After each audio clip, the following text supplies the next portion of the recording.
الحمد للہ وکفى وسلام علی عباده الذین اصطفى اما بعد فاعوذ باللہ من الشیطان الرجیم بسم اللہ الرحمن الرحیم والعصر ان الانسان لفی خسر الا الذین آمنوا وعملوا الصالحات إلا الذين آمنوا وعملوا الصالحات وتواصوا بالحق وتواصوا بالصبر صدق الله العلي العظيم اللهم صل على محمد وعلى آل محمد كما صليت على إبراهيم وعلى آل إبراهيم إنك حميد مجيد اللهم بارك على محمد وعلى آل محمد كما باركت على إبراهيم وعلى آل إبراهيم إنك حميد مجيد اللهم صل على سيدنا محمد وعلى آل سيدنا محمد وأصحاب سيدنا محمد وبارك وسلم يا رب صل وسلم دائما أبدا على حبيبك خير الخلق كلهم.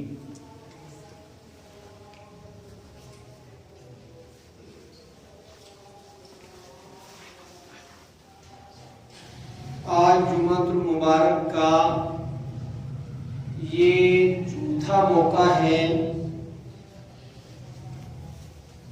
آپ کے سامنے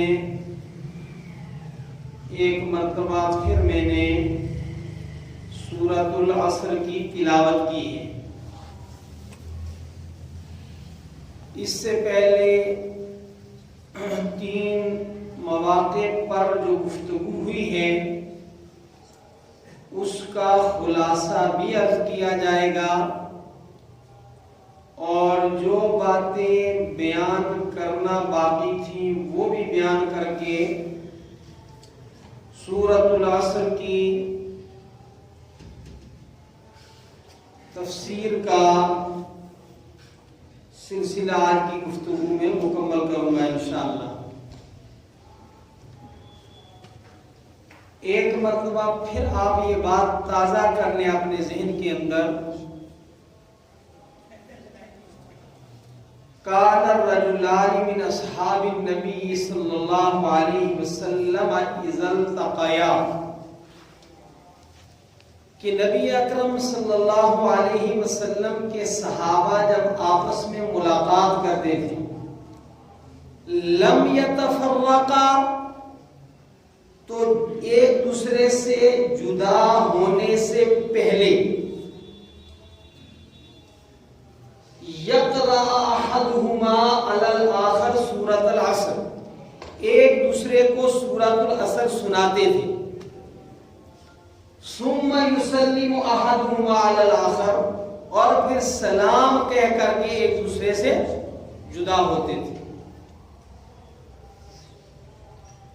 اس سے سورۃ العصر کی تعلیم کی اہمیت سمجھ میں آتی ہے کہ صحابہ کرام رضوان اللہ تعالی علیہم اجمعین جب بھی آپس میں ملاقات کرتے تھے تو ایک دوسرے کو سورۃ العصر سنایا کرتے تھے. سورۃ العصر کے اندر اللہ رب العالمین نے کئی ساری تاکیدات کے ساتھ فرمایا، قسم کھائی اور الفاظ کا ایسا اور حروف کا ایسا انتخاب کیا کہ جن حروف اور الفاظ کے اندر تاکید پائی جاتی ہے اور اس کے بعد فرمایا کہ انسان بلکہ یوں کہنا چاہیے کہ ساری انسانیت خسارے میں ہے، نقصان میں ہے، گھاٹے میں ہے. اور پھر 4 اوصاف کے حامل افراد کی وضاحتاً نشاندہی فرمائی کہ 4 اوصاف کے حاملین کامیاب ہوں گے، باقی سب ناکام.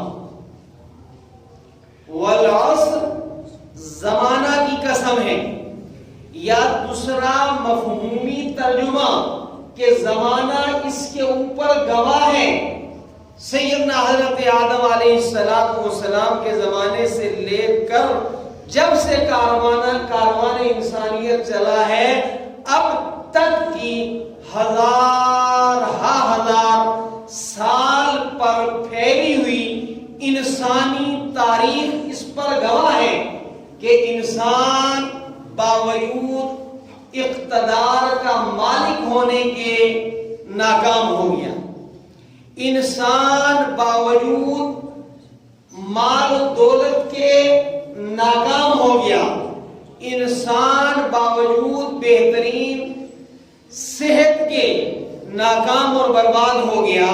تاریخ اس پر گواہ ہے، زمانہ اس پر گواہ ہے، صدیاں اس پر گواہ ہیں۔ والعصر ان الانسان لفی خسر، یقیناً ضرور بالضرور انسان خسارے میں ہے، گھاٹے میں ہے، نقصان میں۔ مگر چار اوصاف والے آدمی، پہلا وصف ہے الا الذین آمنوا، وہ لوگ جو ایمان لائے اور ایمان لا کر پھر اپنے آپ کو اعمال صالحہ کا پابند بنایا اور ایمان اور عمل کے مقدس زیور اور لباس سے آراستہ ہو، پیراستہ ہونے کے بعد وَتَوَاصَوْا بِالْحَقِّ، وہ ایک دوسرے کو حق کی تلقین کرتے رہے، تاکید کرتے رہے، تبلیغ کرتے رہے اور پھر راہ حق کے اندر پیش آنے والے مصائب پر صبر کرتے رہے اور نیکی پر جمے رہے، برائیوں کو چھوڑنے پر جمے رہے۔ اگر ان چار اوصاف کے حامل جو افراد بن جائیں گے، صرف کامیابی کی ضمانت ان کے لیے ہے۔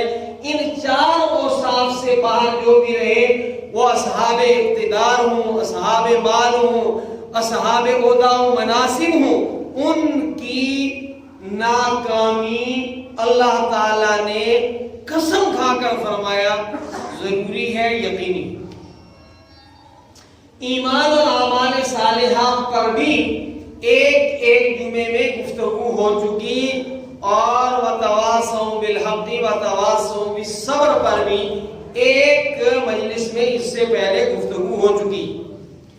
یاد رکھیں، اسلام میں جو کام کرنے کا حکم دیا جاتا ہے انہیں کہا جاتا ہے اوامر، انہیں کہا جاتا ہے مامورات، انہیں کہا جاتا ہے نیکی، اور جن کاموں سے روکا جاتا ہے کہ بھئی یہ کام نہیں کرنے، تو شریعت اسلامیہ کے اندر انہیں کہا جاتا ہے منہیات، انہیں کہا جاتا ہے منکر، انہیں کہا جاتا ہے گناہ۔ شریعت اسلامیہ کی دو بنیادیں یاد رکھنا، شریعت کی بنیاد بتا رہا ہوں، اسلام کی نہیں، ایمان کی نہیں۔ شریعت کی دو بنیادیں ہیں، ایک ہے معمورات یعنی نیکیوں کو انجام دینا، اور ایک ہے منہیات یعنی برے کاموں سے رکنا۔ یہ نہیں کہ نیکی کرنا تو ہے ہی، لیکن کامیاب ہونے کے لیے ضروری ہے کہ آپ خود نیک کام کرتے ہوئے نیک کام کی تبلیغ کریں، یاد رکھیں۔ اور برائی سے رکنا تو ہے، لیکن صرف برائی سے رکنا ہی کافی نہیں ہے، بلکہ برائی سے رکتے ہوئے دوسروں کو برائی سے روکنا ہے۔ کامیابی تب جا کر آپ کے ہاتھ آئے گی، اور نیکی کر لینا اور گناہ کو نہ چھوڑنا یہ انسان کی کامیابی کے لیے کافی نہیں ہے۔ حضور اکرم صلی اللہ علیہ وسلم نے پہلے تو یہ حکم دیا کہ بھئی نیک کام کرو، برائیوں سے رکو، پھر برائی سے نہ رکنے کی بہترین مثال دی۔ حدیث پاک میں ہے حضور اکرم صلی اللہ علیہ وسلم نے ارشاد فرمایا کہ وہ بندہ جو نیکی پر قائم ہو لیکن دوسروں کو برائی سے نہ روکے، خود تو برائی سے روکے۔ اس کی مثال دی، فرمایا جیسے کچھ لوگ کشتی پر سوار ہوں اور کشتی کی 2 منزلیں ہوں، قرعہ اندازی کے ذریعے یہ طے پائے کہ نیچے کی منزل میں یہ افراد رہیں گے، بالائی منزل میں، اوپر والی منزل میں یہ افراد رہیں گے۔ نیچے کی منزل میں قرعہ اندازی کے بعد جو لوگ قیام کریں، انہیں پانی کی جب ضرورت پڑے تو وہ پانی لینے کے لیے اوپر کی منزل کے بھی اوپر جائیں۔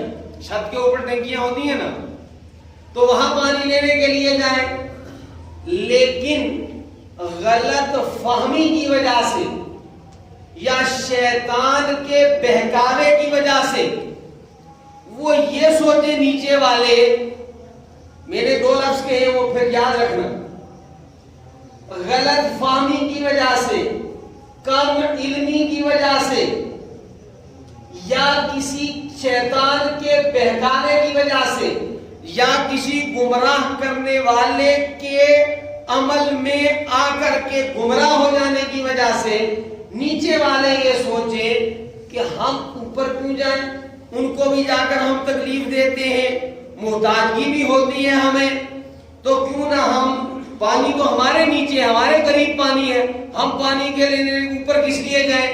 تو وہ نیچے ایک سوراخ کریں،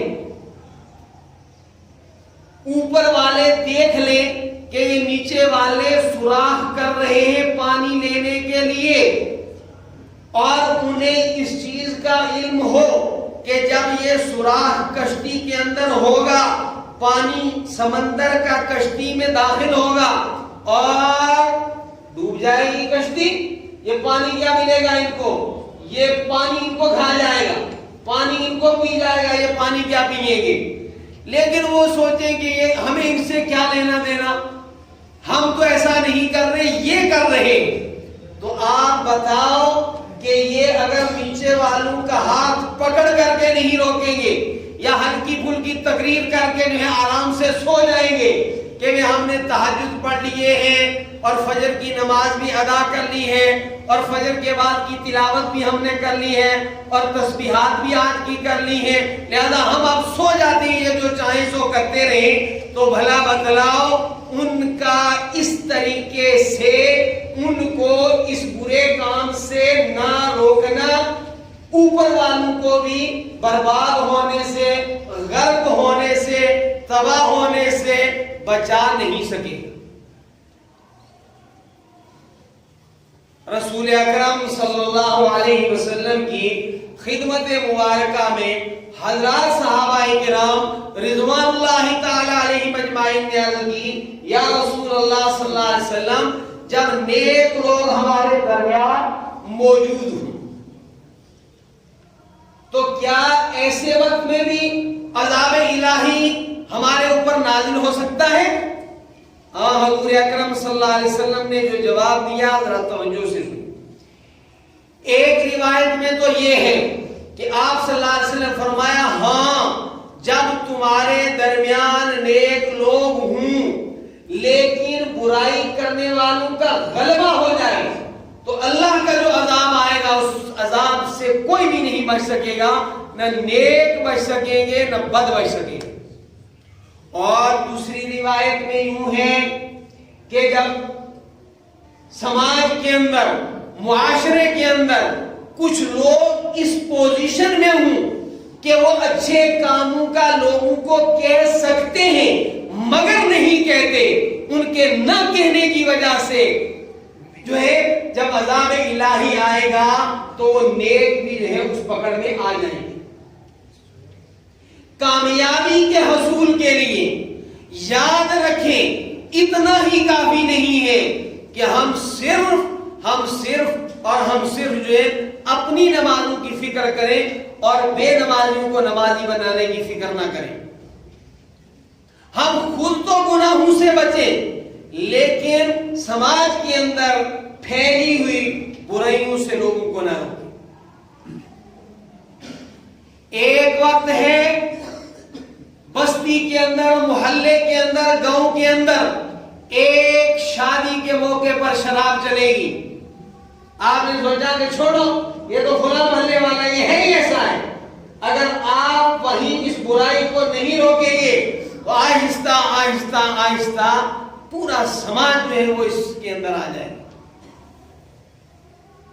لہذا خود نیکی پر جمتے ہوئے، خود برائی سے بچتے ہوئے ہمارے لیے ضروری ہے کہ ہم دعوت و تبلیغ کا کام کرتے رہیں، نیکی کا لوگوں کو کہتے رہیں، برائی سے لوگوں کو روکتے رہیں۔ بلکہ سچے مومن کی تو نشانی ہی یہی ہے۔ قرآن حکیم نے کہا والذین آمنوا وہاجروا وجاہدوا فی سبیل اللہ والذین آووا ونصروا اولئک هم المؤمنون حقا۔ وہ سچے مومن کون ہیں؟ فرمایا والذین آمنوا، وہ جو اللہ تعالیٰ پر ایمان لائے، رسول اکرم صلی اللہ علیہ وسلم پر ایمان لائے، آخرت پر ایمان لائے، والذین آمنوا، جو لوگ ایمان لائے، وہاجروا، اور اللہ تعالیٰ کے راستے میں نکلے، یعنی دعوت و تبلیغ کے لیے نکلے، لوگوں کو نیکی کی دعوت دینے کے لیے نکلے، لوگوں کے پاس اس نیت سے پہنچے کہ برے کام چھوڑ دو۔ والذین آمنوا وہاجروا وجاہدوا فی سبیل اللہ، اور والذین آووا ونصروا، اور جن کے پاس جائیں وہ ان کو ٹھکانہ دیں، وہ ان کو دھکے نہ دیں، وہ ان کی طرف سے غفلت اور عدم توجہی کا معاملہ نہ کریں۔ والذین آووا ونصروا، وہ ان کے ساتھ نصرت کا معاملہ کریں۔ اولئک هم المؤمنون حقا، یہ ہے سچے مومن۔ اور پھر ان کے لیے کیا ہے؟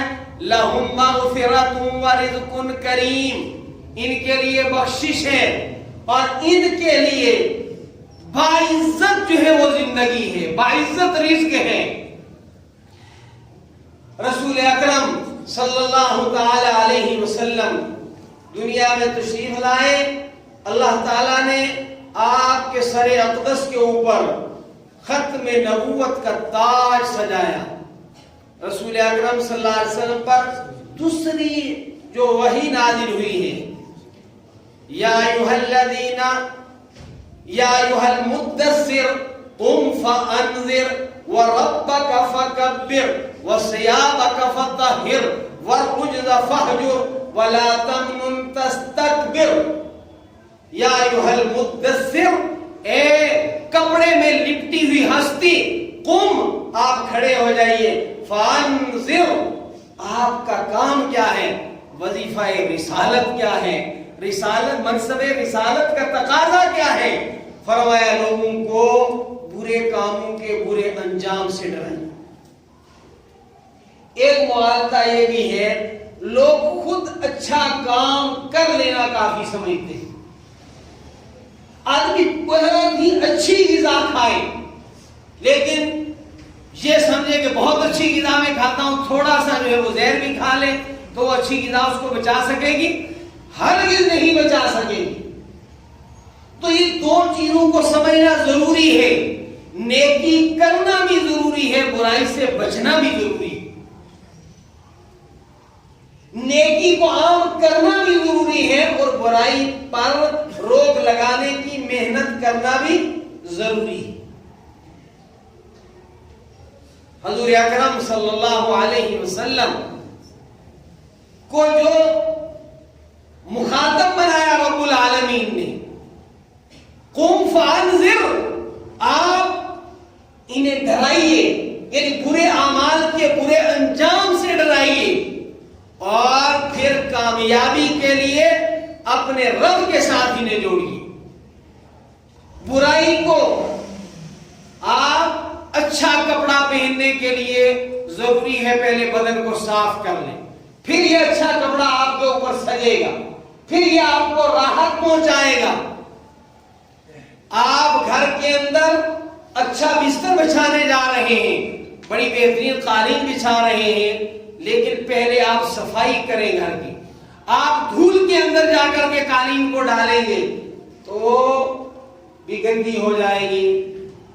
آپ گندے برتن کے اندر اچھی چیز ڈالیں گے تو وہ جو اچھی چیز ہے وہ بھی گندگی آلودہ ہو جائے گی، اور اس سے آپ کو مطلوبہ نفع حاصل نہ ہو سکے گا۔ انسان کی کامیابی کے لیے قرآن مقدس نے 4 نکاتی پروگرام بتایا۔ فرمایا نمبر 1 ایمان، نمبر 2 اعمال صالحہ، نمبر 3 اچھے کاموں کی تلقین کرنا، اور نمبر 4 یاد رکھیں صبر کا مفہوم یاد رکھیں۔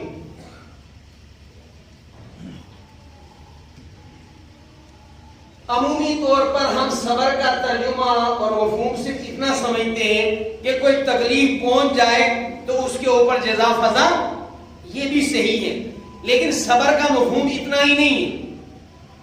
صبر کے مفہوم میں یہ بات آتی ہے کہ نیک اعمال کے اوپر آپ جمے رہیں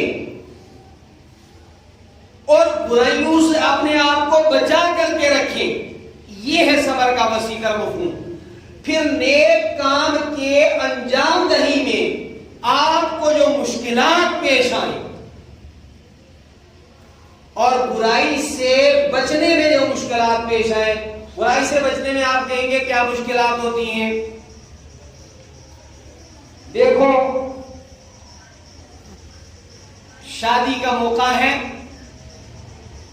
بلکہ موت کا موقع ہے، ان مواقع کے اوپر بھی لوگ بہت ساری فضول اور غیر شرعی رسمیں انجام دیتے ہیں۔ وہ خرچ اخراجات کے اعتبار سے ہوں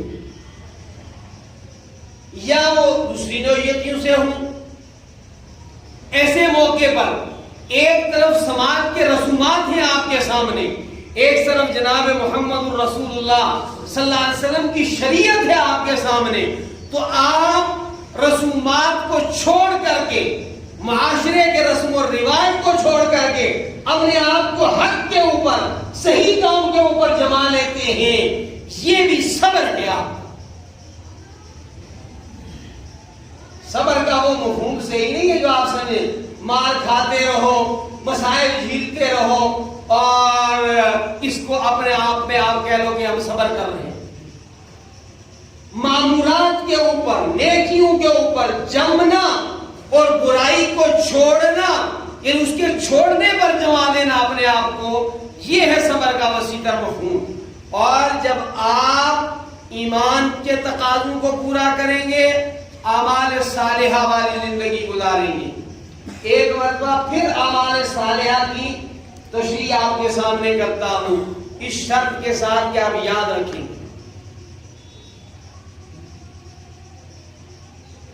اعمال صالحہ کی تعریف یہ ہے کہ جو کام آپ کریں وہ اللہ تعالیٰ کے حکم کے مطابق کریں، اور اللہ تعالیٰ کے حکم کو اس طرح انجام دیں کہ جس طرح رسول اکرم صلی اللہ علیہ وسلم کا طریقہ ہے، اور اس عمل کو اللہ تعالیٰ کے حکم جناب محمد رسول اللہ صلی اللہ علیہ وسلم کے طریقہ کے مطابق اللہ تعالیٰ کی رضا کے لیے کریں، اب جا کر یہ عمل صالح بنے گا۔ صالح عمل کے اندر 3 چیزیں ہونا ضروری ہیں۔ نیک عمل کے اندر، اور نیچے آ کر بات کر رہا ہوں، نیک عمل اس عمل کو کہیں گے۔ ایک مرتبہ ایک بڑے دیندار صاحب، اس وقت اتنے دیندار نہیں تھے، بعد میں کافی دیندار ہو گئے، تو ایک ایس ایس پی صاحب کی تعریف کرنے لگے کہ انہیں بہت بڑا نیک بندہ ہے۔ پھر ان کی نیکی پر انہوں نے جو گواہی پیش کی وہ یہ گواہی پیش کی کہ فلاں چوکی پر ان کی نگرانی یا ڈیوٹی تھی، جہاں سے لکڑی جو ہے وہ جاتی تھی نمبر 2 کی، تو کئی ٹرک انہوں نے پکڑ لیے لکڑی کے، اور ایس ایس پی صاحب کو ایک بڑی رقم بھی پیش کی، تو ایس ایس پی صاحب نے رقم نہیں دی، ایسے ہی لکڑیاں چھوڑ دی۔ اتنا بڑا نقصان کیا قومی، اور اس کی یہ ہے نیکی۔ ہمارے یہاں نیکی کے لیے اپنے معیارات ہیں، حالانکہ یہ چوری تھی، یہ خیانت تھی، یہ اپنے عہدے اور منصب کے تئیں بددیانتی تھی۔ تو نیکی کس کو کہتے ہیں یاد رکھیں، نیکی کس کو کہتے ہیں یاد رکھیں گے۔ اور یہ بار بار میں کہہ رہا ہوں، پہلے بھی بہت مرتبہ کہا ہے، ٹھہر ٹھہر کر ایسے کہہ رہا ہوں کہ اتر جائے اندر، اور یہاں سے باہر نکلنے کے بعد غمی خوشی کے موقع پر جو آپ کریں، اس کی روشنی میں دیکھیں کہ یہ نیک عمل ہے کہ نہیں۔ نیک عمل اس کو کہتے ہیں کہ جو عمل آپ کر رہے ہیں وہ اللہ تعالیٰ کے حکم کے مطابق کریں۔ مثلا نماز ہی ہے، آپ کو اللہ تعالیٰ نے حکم دیا نماز پڑھو، تو آپ نماز پڑھیں، اور صبح کے 2 فرض ہیں، کیونکہ نماز پڑھنا اللہ تعالیٰ کا حکم ہے، آپ کہیں میں 4 پڑھوں گا، حکم ہے نا نماز پڑھو، سجدہ کر رہے ہیں، رکوع کر رہے ہیں، اور 2 سجدے نہیں ایک رکعت میں، 4 سجدے کر رہے ہیں آپ، تو یہ جو ڈبل 2 سجدے کیے، کوئی بت کسی کو کیا آپ نے، ان 4 سجدوں کے اندر آپ نے کو اللہ تعالیٰ کو استغفر اللہ گالیاں دی ہیں نہیں، لیکن کیا ہے نماز ہو جائے گی؟ نماز اللہ کا حکم ہے، لیکن اللہ تعالیٰ کے حکم کو پورا کس طرح کرنا ہے؟ جیسے رسول اکرم صلی اللہ علیہ وسلم نے بتایا۔ اور پھر اگلی بات اس سے زیادہ خطرناک، آپ اللہ کے حکم نبی کے طریقے کے مطابق کریں، لیکن لوگوں کو دکھانے کے لیے کریں، اللہ کی رضا کے لیے نہ کریں، تو پھر بھی عمل جو ہے وہ آپ کو فائدہ نہیں پہنچائے گا۔ تو عمل صالح، کیونکہ جگہ جگہ آپ قرآن میں پڑھیں گے اِلَّا الَّذِينَ آمَنُوا وَعَمِلُوا الصَّالِحَاتِ، کہ وہ لوگ جو ایمان اور عمل صالح والے۔ تو عمل صالح، پہلے عمل صالح کا ترجمہ کرتا ہوں تاکہ یعنی نیک عمل، نیک کام۔ افسوس یہ ہے کہ نیک اعمال کو اس طرح ذوق شوق سے نہیں کیا جاتا جتنا کہ نیک اعمال کو بدعات کا نام دے کر، رسومات کا نام دے کر، خرافات کو جو ہے وہ ذوق شوق سے انجام دیا جاتا ہے۔ سچ کہتا ہوں، 1 منٹ رہ گیا ہے، اچھے بھلے لوگ بھی، اچھے بھلے لوگ بھی قرآن حدیث کے حکم کے مطابق، نبی صلی اللہ علیہ وسلم کے طریقے کے مطابق اتنا مال خرچ نہیں کرتے جتنا رسومات کے اوپر خرچ کرتے،